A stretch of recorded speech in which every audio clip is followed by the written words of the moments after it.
What's up, everybody? Welcome to the Better You Project, optimizing health, hormones, and aesthetics. And today I have another really fun guest, someone that I've gotten to hear speak quite a few times. Recently got to connect with him in California for a longevity project that we're working on. So excited. I always feel like he always brings such a unique perspective to the table of longevity medicine. So I have Dr. Abid Husain here. He is an established cardiologist, switching out of conventional healthcare into integrative cardiology. He has done some really in-depth training in functional medicine, longevity medicine. He's cutting edge. He's leading the charge when it comes to integrative cardiology, and we are so excited to have him on the podcast. Recently, he has started working with someone who is also recently on our podcast, Dr. Betsy Yurth over at Boulder Longevity Institute. So if you're in that region and you want to connect with an integrative cardiologist, he's definitely your guy. Abid, are you ready? Yeah, I'm ready. I'm really excited to be here. Thank you for having me. Yeah, super excited. So I always like to know how, being conventionally trained, especially in cardiology, how does one go from that into the integratives? Like, how do you get to I always say the better side of medicine? What was that light bulb moment for you? It was many years ago. And I think a lot of it happens as a personal journey. Most of us go through some sort of, doesn't even have to be a health scare, but like a life reevaluation. And I remember when I was practicing full-time cardiology conventionally, I had a inpatient, outpatient practice, and I had been doing that as a solo practice for 5 years, working in the industry for about eight years or so. And I was completely burned out. I was fatigued. I was drinking coffee all day, feeling like I needed to take a nap in the afternoon. But you know how it is as a healthcare provider, right. Lives depend on us, especially in cardiology. And I was pushing through it, and I just hit a wall. And I just decided one day to really take a step back and look at what I was doing in my practice as a cardiologist and for myself. And I was stuck in that model of end of cycle care, helping people at the end of the line. And it occurred to me that there are a lot of cardiologists out there that can do that, but nobody was looking at what was happening at the other end of the spectrum. Right. And that was in preventative care. The only thing we had that was available to us at that time were statins. And then they just taught us a very cursory education about diet and exercise. Didn't tell us anything about how powerful that is. And I'm a lifetime athlete. I have always been interested in what diet and exercise can do. So that was always just a natural lean in for me. And then looking at what cardiology, what heart disease is, it's a chronic disease. And so we've got to address it the way the pros that deal with chronic disease address it. And that's functional medicine. That's knowing how to look at the slow percolating stuff that hospital medicine and conventional care doesn't have really good tools to address. So that was my segue into understanding functional medicine, chronic disease.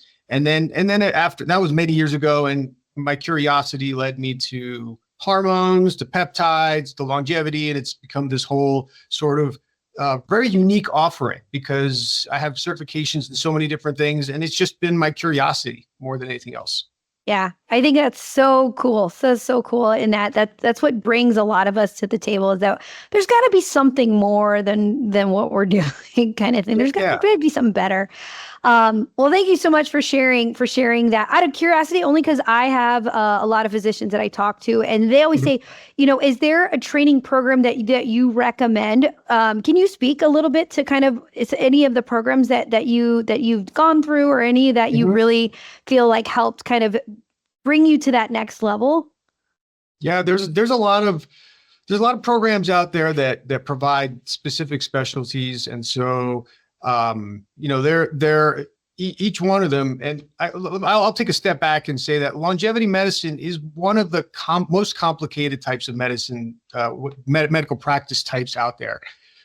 It's because it takes from so many different things. It takes from hormones, it takes from peptides, it takes from regenerative therapies. And so,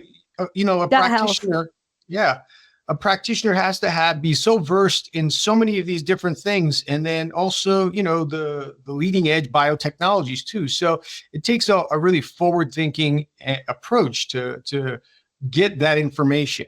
So there are a lot of really good institutions out there that provide that education. I can tell you what I was trained, the way I was trained, and I went through A4M.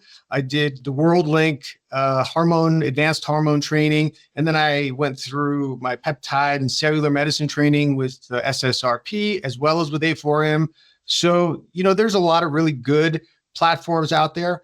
I would say that in the next coming year, there are probably going to be multiple platforms that put it all together and make it a more unified offering that is just easier to get everything in one package. Yeah. No, I couldn't agree with you more. Absolutely.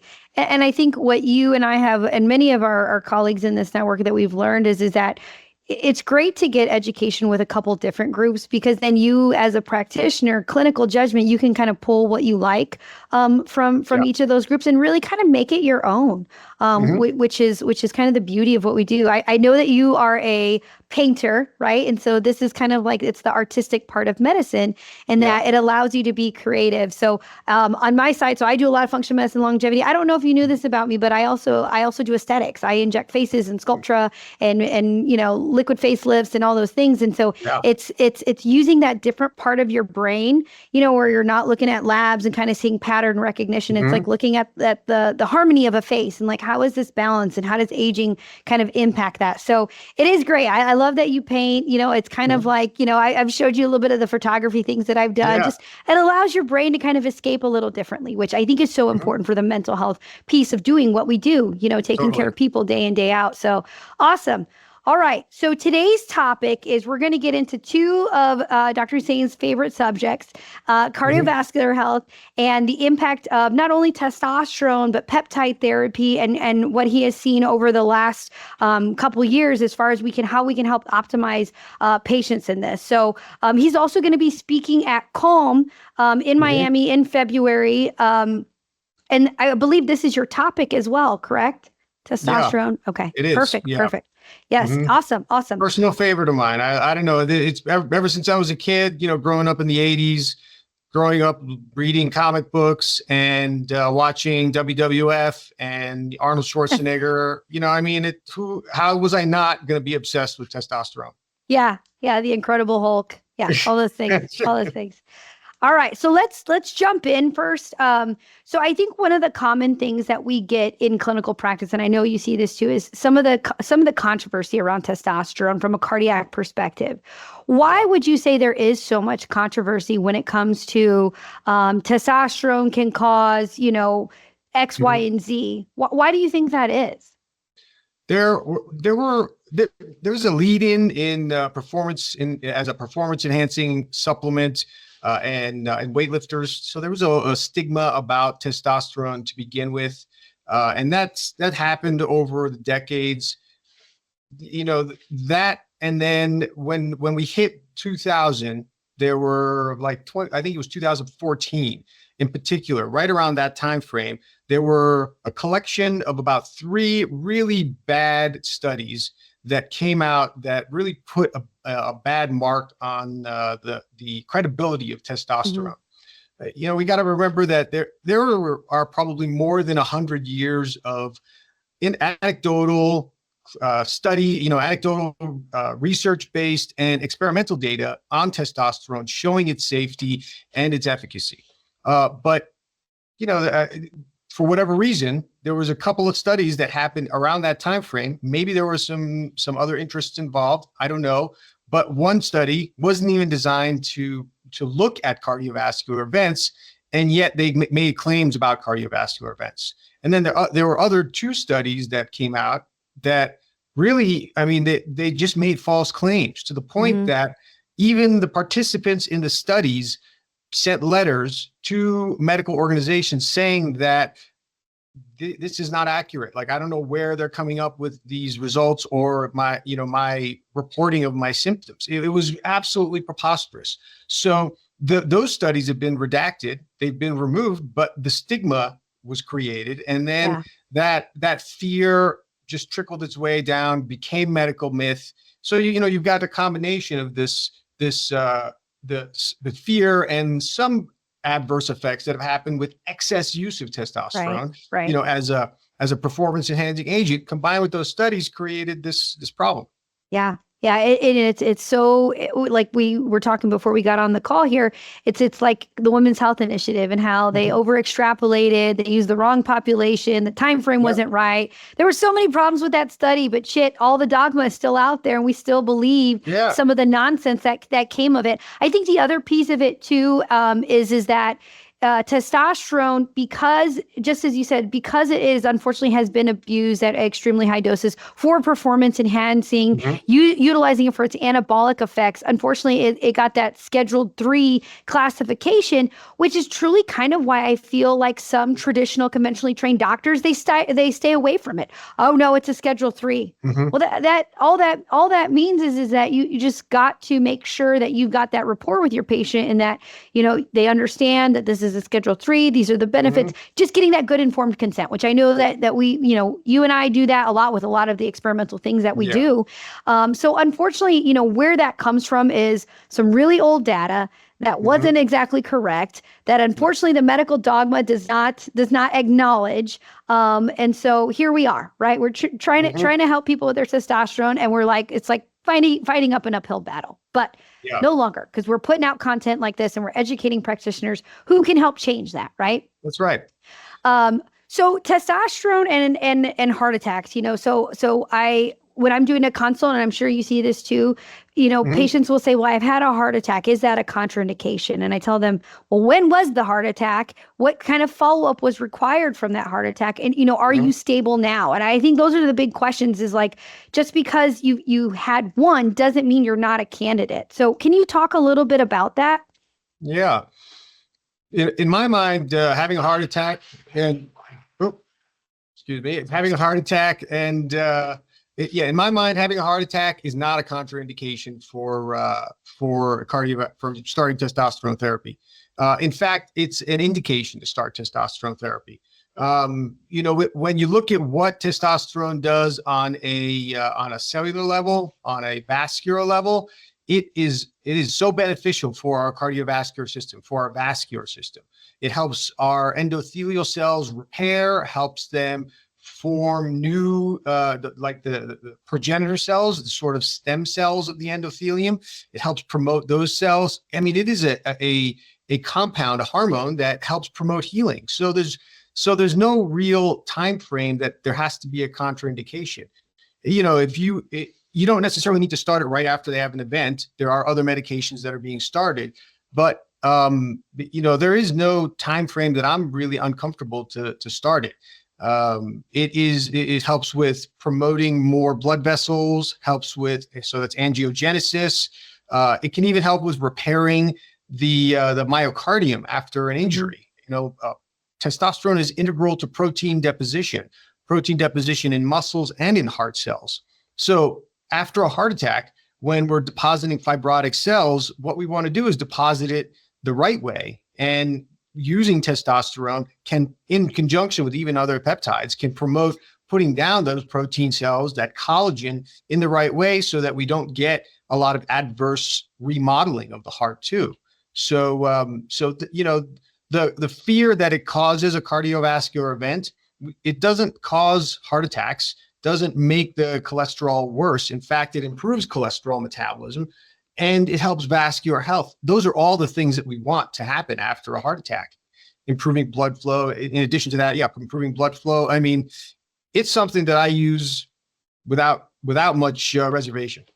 Yeah, no, I think that's so well put, as far as all the other pleiotropic from a cardiometabolic benefits of it, improving perfusion, improving nitric oxide. The other thing too is that it's like, I always say to men, it's like the give a shit factor. When you lack testosterone, you don't give a shit if you work out, you don't give a shit if you do a lot of things. And so giving them testosterone will a lot of times help them get that motivation to do those lifestyle things that we're talking about, getting to the gym, getting some resistance training in there. there. It's that motivation. So I think not only from that cardiometabolic perspective, but gives them the motivation to do all those things that have those cardiometabolic benefits as well. One of the most common side effects, and being in Colorado, I'm sure you see it too, is that the erythrocytosis.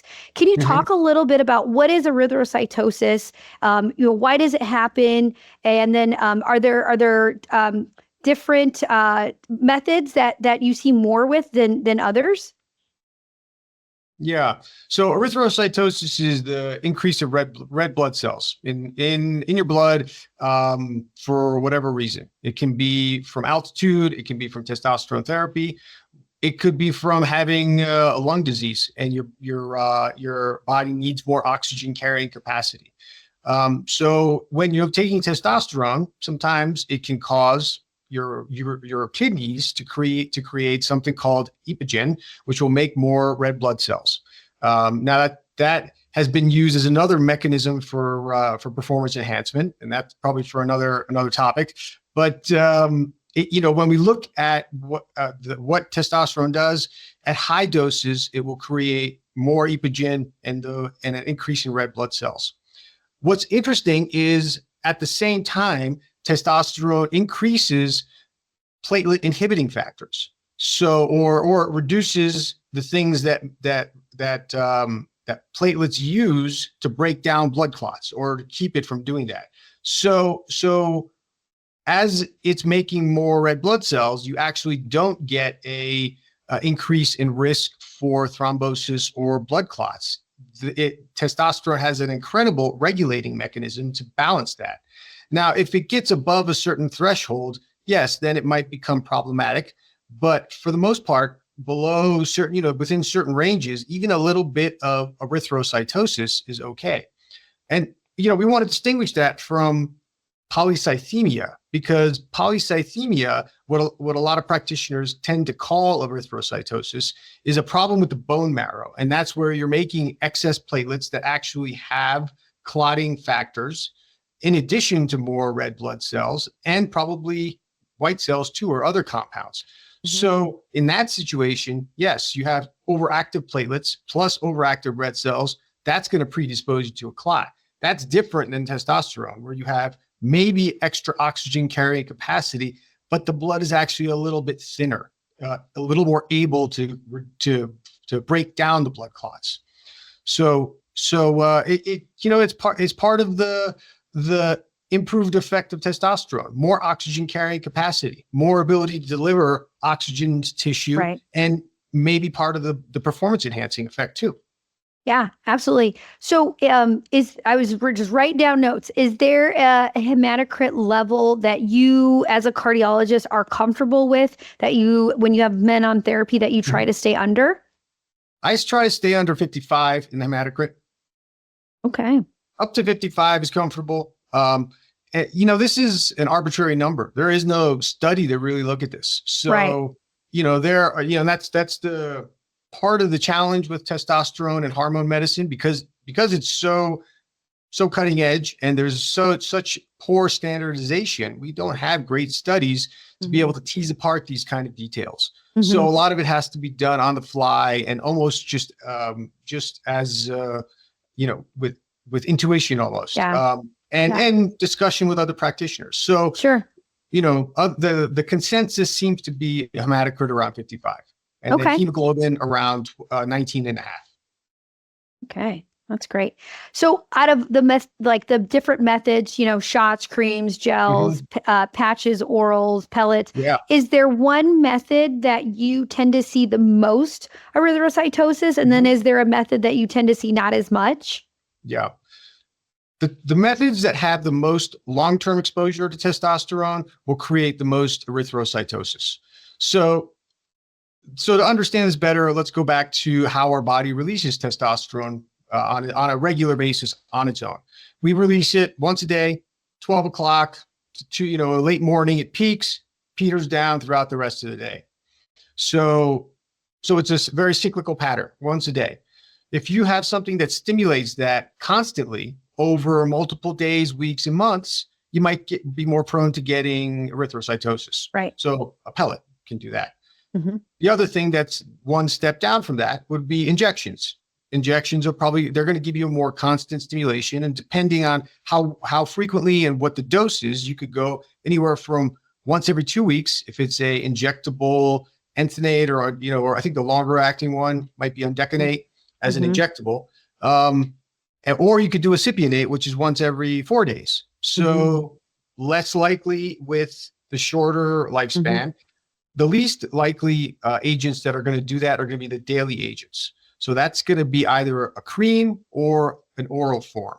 So there's a new oral form that's out that is actually going to have the least amount of erythrocytosis. That's Yes.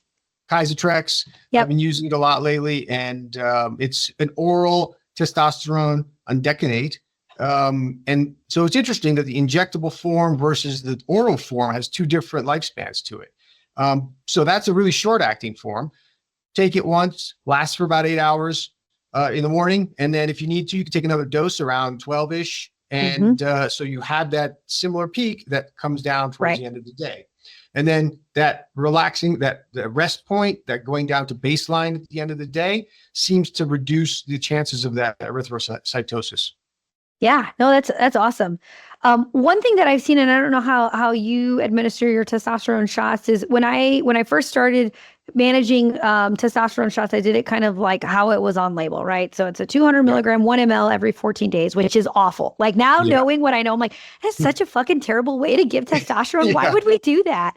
What I have found that patients do so good with is a little dose of anywhere from, 40, 50, 60 milligrams sub-Q twice a week. And I see a lot less side effects, with that as well. I think, on the other kind of on the flip side of it is, we do a fair amount of pellet therapy.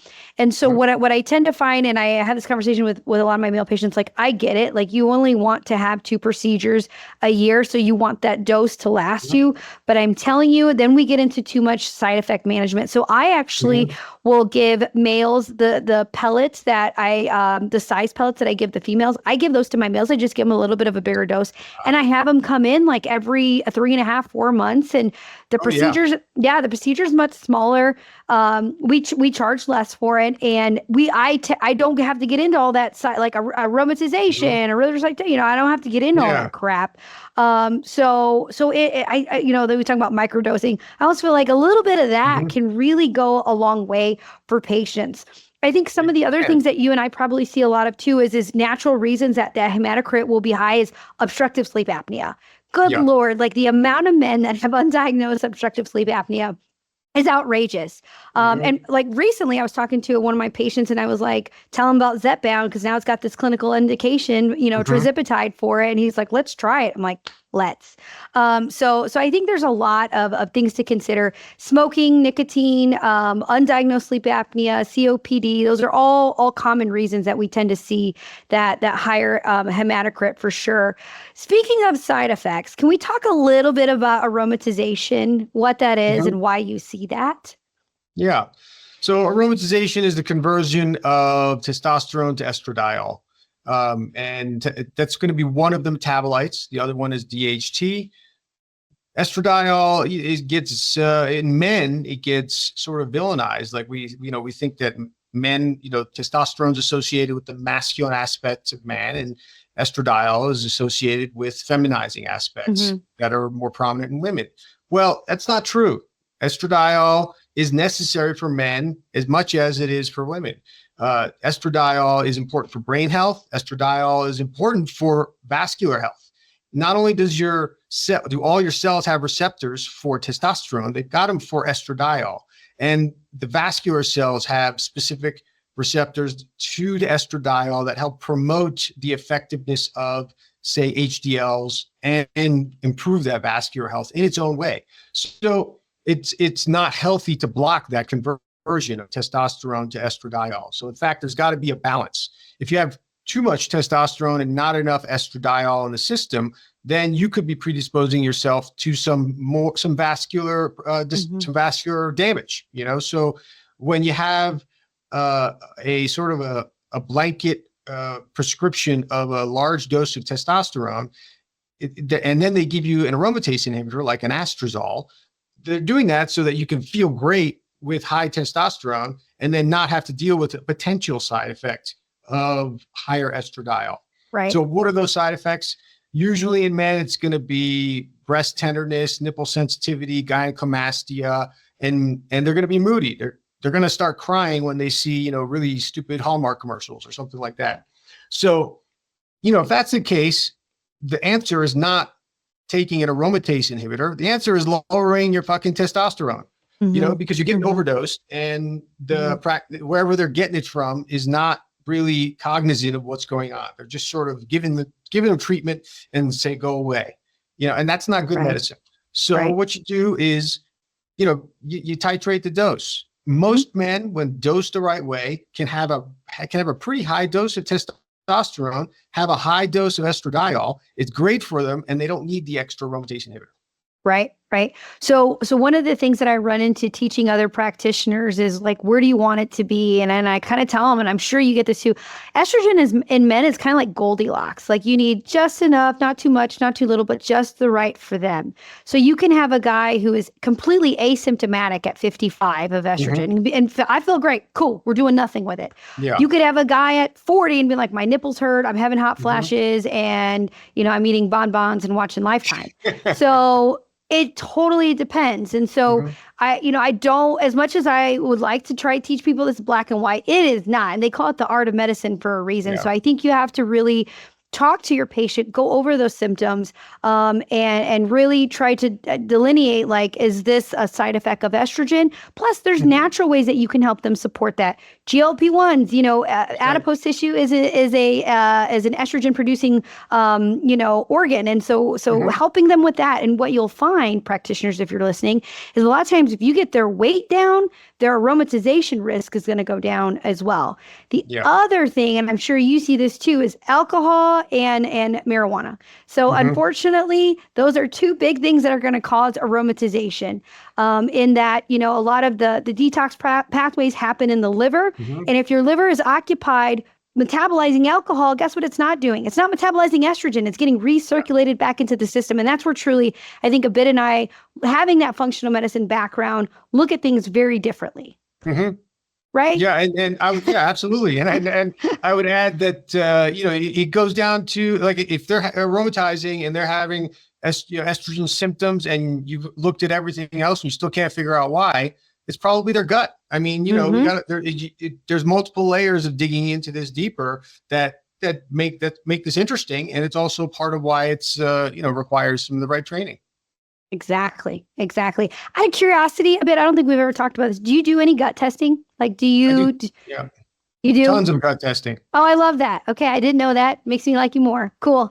All right. Awesome. But yes, you're absolutely right. So one of the common things that we see in more of our higher estrogen patients is going to be a rise of something called beta glucuronidase. And it's like a reabsorption kind of that's happening from some of the dysbiosis. But like when you're not eliminating, you're not binding up those toxins to excrete them out, your body's reabsorbing it. And so there's a marker that we actually look at called beta glucuronidase on the gut test. So I think that's kind of cool. Yeah. All right. So we talked aromatization. We talked about erythrocytosis. Do you get many issues with like a rising PSA? And if so, like, is there a level that you get like concerned about? So the rising PSA it's an issue. Well, we'll take a step back. PSA is usually going to rise when we start testosterone. The lower we're starting from a baseline, the more likely they're going to have increase in their PSA. Why is that happening? It's because we're actually making the prostate more healthy. Because the prostate works in a receptor saturation kind of model. So what that means is, as you provide more testosterone, there's receptors that bind the testosterone, and up to a certain number, there's a certain number of receptors. It only takes a certain amount of testosterone to actually get it all saturated. So all of those receptors are bound. Then anything above that doesn't affect it. So if say you're starting from a total testosterone of 250, then, getting up to around, and this is just a guess, maybe around 500 is probably when you're getting around the saturation point. You're going to see PSA start to go up, and then it'll plateau. Now, if it continues to go up, that's going to be that's a potential red flag.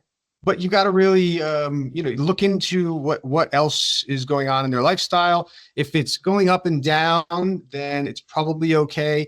The standard threshold is about 4, but Mhm. for your PSA, but that doesn't apply to everybody. If you're starting testosterone on a young male and their PSA is 4, that's concerning because it shouldn't be Mhm. that high when you're Right. that young. If Right. you're starting, a 60-year-old on testosterone and their PSA is around 3.5 to 4, okay, not as concerning, but still something to keep an eye on. So persistent rises or really rapid rises in your PSA, that's probably something acute, like an infection, like a prostatitis. And be aware of what they're, like I mentioned, their lifestyle. Riding a bike, prostate massage, even having intercourse the night Mhm. before is going to Yes. increase your PSA. Right. So mild increases should not cause alarm. Repeat it. If it's consistently elevated, then you can dig into it a little bit more. Maybe do imaging, do a percent free, that type of thing. Yeah, no, I agree. We actually have like a little protocol in our office. We call it like first time offender on the Yeah. PSA. So we tell them abstain from any kind of sexual intercourse, ejaculation for 48 hours, no extraneous exercise, come back in, let's check it again and make sure Yeah. that was, a thing. Can you talk a little bit about the benefits of tadalafil or Cialis and prostate, please? Yeah, it's a lot of it has to do with the vascular health. I mean, it's the prostate is a very vascular organ, and so getting more blood flow to it is one of the primary goals for, say, something like tadalafil. And that's why exercise and even testosterone, although it affects the tissue directly, it also helps the blood flow to it. So something like tadalafil, PDE inhibitor, phosphodiesterase 5 inhibitor. Mhm. It allows the arterial portion of the arteries, that muscular layer, to relax and open up. And then it also helps the endothelium stay healthier by increasing what's called nitric oxide. Now, nitric oxide is a compound that our body uses all over. Everything from our muscles to our blood vessels to our skin uses nitric oxide, and it fluctuates very quickly. It can get consumed during exercise and then replenished quickly. So, things like tadalafil improve our Mhm. body's ability to replenish that and also maintain better pools of it. Yeah, absolutely. I think that's such a key piece that I think so many times in traditional medicine, or the guys will say, "I don't have an erection issue." I'm like, I'm not doing this for your erections. I'm actually Yeah. doing it for your heart. You'll thank me later, kind of thing. Mhm. One of my favorites is I use it actually quite a bit in women too, Mhm. for circulation, for heart health, and Raynaud's in Yeah. women. So it's cool stuff. Cool stuff. All right, let's talk just really brief on Mhm. the Traverse trial. I think if you're a practitioner and Mhm. you're listening to this, I think this is something that you want to maybe either look up, have in your back pocket when you have to have conversations with cardiologists. But can you talk a little bit about the Traverse trial and like why it's such a good maybe study to have as a practitioner? Yeah. Remember what we started talking about in the beginning, those 3 trials that were just absolute garbage that have, colored the way we look at testosterone. Don't you wish we had a trial that could actually set the record straight and give us Right. some like real data that was trustworthy, that could tell us that testosterone was safe? Well, Yeah. here it is. That's the Yes. Traverse trial. Yeah. It's a contemporary randomized control trial that is about as good as we can get, looking at testosterone therapy treated population versus a non-treated population. Mhm. And it came out positive. They saw no harm. Now, granted, it's not a perfect study, all right, because most of the studies are not really being created by true testosterone or hormone replacement practitioners. They're being done by researchers that are using standards that we don't really follow. But regardless of that, it still gave us good data to determine that testosterone is safe. And in fact, there's some subpopulations where it showed benefit. Right. So this is contemporary data that is now less than maybe a year old, maybe less, Mhm. that shows that, all right, maybe we have to rethink what was this medical myth about testosterone, or maybe the practitioner that you're working with has some data to make them feel comfortable writing a prescription for you. Right. Yeah. I love this study. I love talking about the study with Mhm. patients is because it's like it was actually studied in sick people, like people who Mhm. have had cardiovascular events, and what they found, their goal was to try to like see, how much worse can this be? And what they actually found was quite the opposite, in that Yeah. it found that when you replace testosterone, there was no increased risk in any of those major adverse cardiovascular events, MACE, heart Mhm. attack, stroke, cardiovascular death, which is so funny because it's like quite the contrary to what medical dogma is, right? Yeah. Which I always think is like, proved you wrong. Okay. Cool. Um, Yeah. Out of curiosity, what is like testosterone range, and it depends on what like lab you're talking to. It could be like Yeah. 200, it could be 1100, it could be like whatever. Where do you like on therapy, where do you like to see your men feel like optimized? And again, it's very individualized. Like It I've got is. older guys that are like 600, like this is amazing. I feel so good. Mhm. Then I've got, my guys in my late 30s are like, oh my God, I'm dying. I'm at 600. I'm like, you're fine. So what do you feel like is it kind of like an optimal range? It's a wide range. I usually shoot for, when I'm talking about total testosterone, Mm-hmm. 750 to 1200. Mm-hmm. And that comes from looking at what optimal levels are in 18 to 20-year-olds. And that can be up to 1200. So Mm-hmm. even higher is in your total, I'm not really concerned about. Really, when it goes in the higher ranges, it's because I'm looking at the free testosterone. Right. And Right. free, depending on the lab reference range, and their units, usually I'm shooting for about 150, Yeah. so, Yeah. Do and even you, higher. And it yeah, depends on what time of day we're dosing too. Remember, right. because if they're Absolutely. measuring right after they're dosing, it's going to be sky high, and that's okay. Mm-hmm. Yeah. Do you often look at sex hormone binding globulin? I do. I look at it in the context of how much of that total testosterone is actually being utilized, Mhm. but I don't do much to try and reduce it, because there's studies that say that having a high sex hormone binding globulin may be problematic, and then there's other studies that say having a high sex hormone binding globulin is associated with better glucose metabolism Oh, and better metabolic health. So trying to focus on reducing that specifically, I don't think is helpful. You're probably going to be better off giving more testosterone. And what'll mhm. happen is the sex hormone binding globulin will go up to meet Mhm. the amount of testosterone you're giving, but it will top off at some point, and then you'll have the overflow amount that you can give. So, and remember that sex hormone binding globulin binds testosterone tightly so that basically becomes unusable. And Mhm. so the Yeah. amount that you're pushing the testosterone doesn't have to be as concerning, even though the total may be going up. You got to Right. follow the free.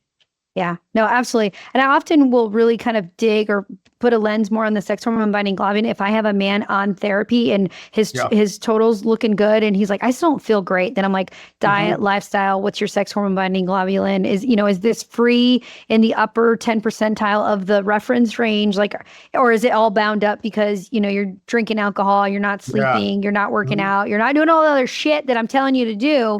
So that could be the reason. So if you're a male and you're Yeah. listening and you're like, I'm on T, but I don't feel great, that would be like, we need to turn the mirror back on yourself and say, like, am I doing all Yeah. these other lifestyle things to really free up that testosterone, which I think is important. Oh, Totally. love it so far. Okay. Moving on. We're going to shift gears just a little bit because I got the Mhm. cardiologist on the line. Can you talk a little bit about the Clearly test and Oh, yeah. what it is, why you use it, who should get it?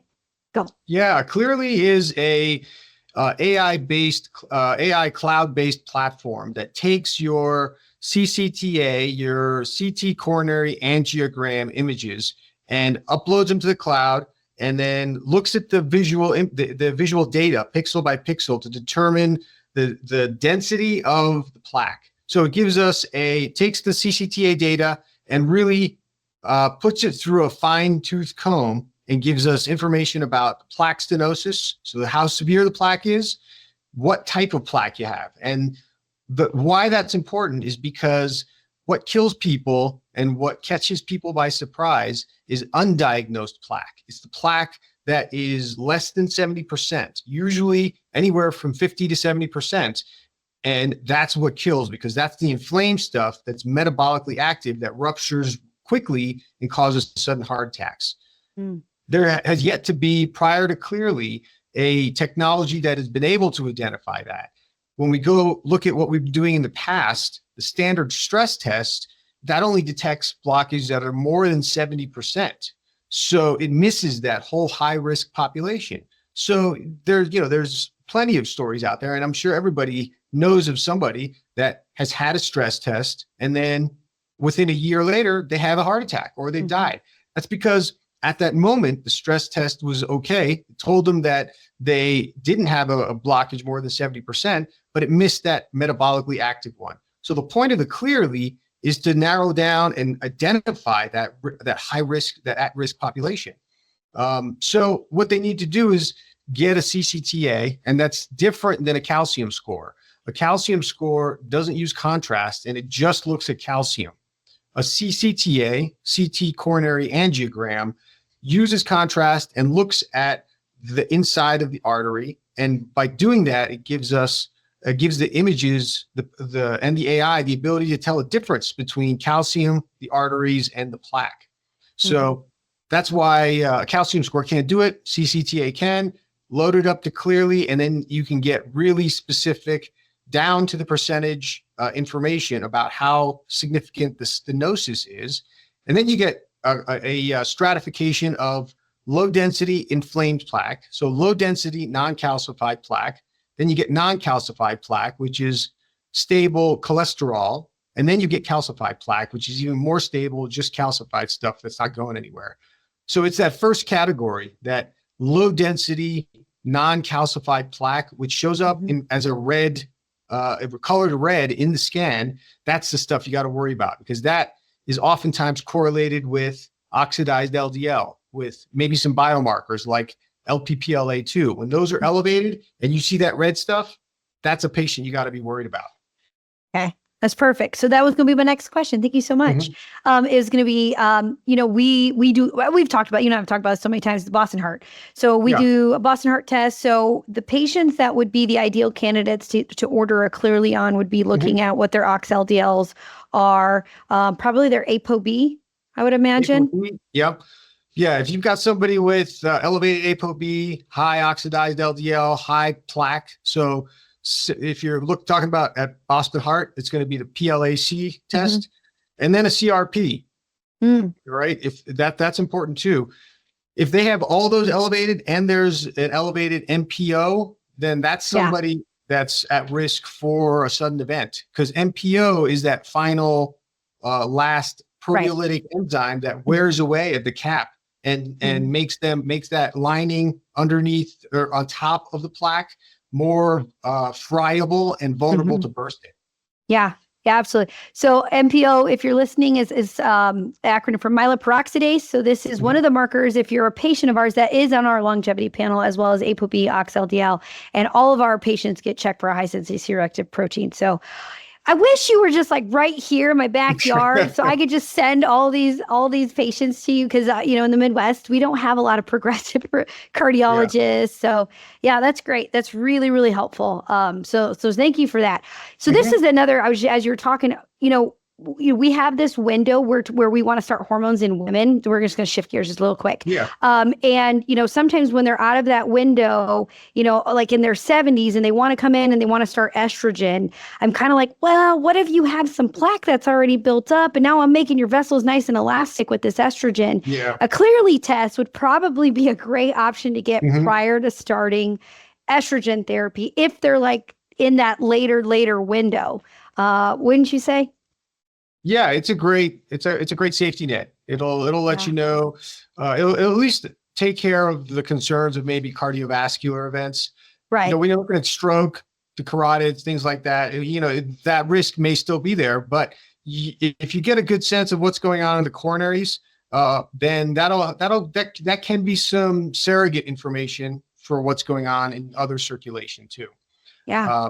You could also get the carotids, cheap carotid IMT ultrasound you could do. I'm not adverse to starting hormone therapy on any age of when women come to the office. If they have risk factors for atherosclerosis, for cardiovascular events, I'll just do it slowly. I'll start really slow. And because it's that first initial 6 months of starting hormone therapy where their system is adjusting, and maybe things like the myeloperoxidase, matrix metalloproteinases. Those are those proteases that break down that cap. They'll excrete a little bit more with the addition of estradiol, but that decreases, that stabilizes and lowers once they're on it long enough. So if you start slow, you're probably going to do okay too. Yeah, no, that's perfect. All right, shifting gears a little bit more now. Let's talk about maybe like top 5 peptides for cardiovascular health. No, top 5, I feel like so many. Like, I want you to really narrow it down here. Let's go 3. What are your top 3 peptides? But listen, and then I'm going to ask you, what are your top 3 compounds for cardiovascular health? So that could be a non-peptide. So really choose these answers wisely. Top 3 peptides for cardiovascular health. What are they? The first one is going to be the secretagogues, GHRHs, GHRPs. I like using tesamorelin for its versatility. Its data on carotid intermedial thickness, visceral fat reduction, improving muscle mass, and lipodystrophy, reducing fat buildup in studies where it's been looked at. That's one of my favorites. And I also love tesamorelin because it can be titrated. You could use high doses of it on patients that tolerate it if they want, and lower doses can be effective as well. It's got a wide range of therapeutic effect. That's the first one. Second one would be thymosin beta-4. It's a great repair peptide. There are studies that show that using it in animal models increases myocardial stem cell recruitment. So maybe it's got potential to slowly, in constant doses, help with repairing myocardium that's been damaged. It's also going to help with collagen deposition. So say you've got somebody with a connective tissue disorder, or they're born with something like a valvular issue, they have an enlarged aorta. We want to try and keep that from getting bigger. Sometimes you want to use things that will maintain collagen. So thymosin beta-4 is one of my favorites. And then last one. It better be good. Better be good. It's going to be a mitochondrial peptide. I like MOTS-c. I think it's a great. It's not because it's got a more specific effect to the heart, but because as a metabolic promoting agent, that helps my cardiovascular health overall really well. So, yeah. Wish we could get it still over here in our space, but in its replacement, maybe SS31. I mean, that's or humanin, SS31 or humanin. Well, that's perfect. Okay, top 3 compounds. So this could be a repurposed drug. This could be a nutraceutical. This could be anything. Top 3. Yeah. Top 3 is going to be. I've been doing some. So I'll start with what we talked about: PDE inhibitors. I love tadalafil. There's a recent study that somebody pointed my direction, which just blew my mind. It showed tadalafil in treatment versus non-treatment in a high-risk population, and the benefits were astounding. Like, we're talking about 35% or more risk of improvement in all-cause mortality and cardiovascular events. I mean, tremendous improvements, and this study wasn't even talked about. Didn't make a splash anywhere. So PDE inhibitors can be added safely for most people as long as they don't have active chest pain, because with nitrates, it can lower the blood pressure. Aside from that, it's one of my favorites. That one. The second one is going to be SGLT2 inhibitors. I love SGLT2 inhibitors as a longevity compound, and for its effects on metabolism, for its effects on blood pressure and vascular health.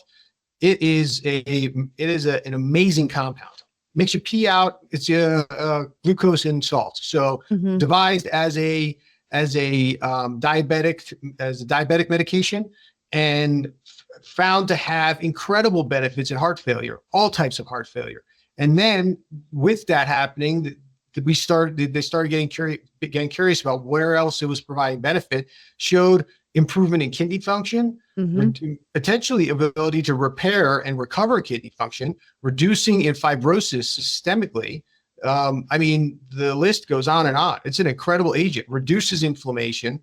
So for cardiovascular issues, I usually use empagliflozin, and then for longevity and for more general use, it's canagliflozin.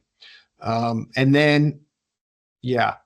I was trying to spell that. I'm like, I've seen it. All the time. And then the last one, I like 1-MNA. 1-MNA is a great agent to lower homocysteine. There's some data on potentially helping AFib, and I think as a precursor for NAD, it's incredibly useful and has a lot of. I think the cardiovascular benefits are going to start to emerge slowly. Yeah, no, that's awesome. That's so good. Do you use much methylene blue? I use some, yeah. Okay. I was just curious, like where on that plethora of good stuff would you like, is there certain, like, what's the avatar of that patient where you're like, you need some methylene blue? Only because I use it like when I need to increase some like nitric oxide, endothelial dysfunction, those MPO patients, especially if they're like foggy in the brain, they're depressed, all those things. So what about you? I've used it with a lot of my COVID patients and have had some good, that helps get them out of the woods when they have some lingering COVID symptoms or long COVID, in addition to a lot of other treatments. But that's been a go-to for me in that patient population. I have not really considered it for that nitric oxide patient population. So that might be something to consider adding in a little bit more. Yeah. It's usually my patient where I can identify some mitochondrial dysfunction, and I want to try and get them a little bit of a boost while I'm using peptides to improve their mitochondrial biogenesis and actual mitochondrial function. Yeah. There's such, and I don't know if you've seen it too, there's such a big like patient question wanting all this like NAD and NAD this and then this. And I'm kind of like, listen, NAD ain't shit. We got methylene blue. Just because it's like in that cycle, like it doesn't matter if you have a SNP or no SNP. It's like, doesn't matter. It's transporting and donating those electrons to kind of help shuttle things into the mitochondria more effectively. So I love some methylene blue. Okay. Well, I think I got through all of my notes. Thank you so much. Is there any final pieces, any thoughts that you feel like you want to share? Anything at all? I think that clearly you can tell that I'm a big fan of testosterone, and I think that most patients benefit from it, men and women. Certainly that we know about its performance enhancement benefits. We know that what it can do for muscle. There's just a ton of other things that testosterone is useful for. It is useful for, every cell in our body has a receptor for testosterone. It's for a reason. So as it goes down, it behooves us to pay attention to that and to replace it responsibly. Right. Oh, absolutely. All right. So I will tag you. Where can people find you? Your new location? I'm at the Boulder Longevity Institute. So just you can go to the website there and access me or any of the other great practitioners there. And I have licenses in multiple states, and chances are I'll be able to take care of you remotely. So, I can see your patients too. Yes, definitely. I literally just had this conversation yesterday with Chris and Leonard. I'm like, I wonder if he's licensed in Indiana. So that's great. So you can find him at www.boulderlongevity.com. He's in the Find the Team. He's also on Instagram, but does very, very little. Very little I do. on that. Very That's little. okay. We'll work on that. We're working on that. We're working with someone, right, who's gonna kind of help us with the brand and all those things. So thank you so much for taking time out of your really busy schedule. I know you're so busy, but I think this is such a needed topic for not only patients but practitioners alike. And hope to have you again as a guest, maybe in next season of some sort. Hey, whatever you want, Lexi. I had a great time. Great Yeah. discussion, so much fun. And I love what you're doing out there. I think it's really important to spread the word. And I'm really grateful you had me here. So thank you. Yeah. Thank you.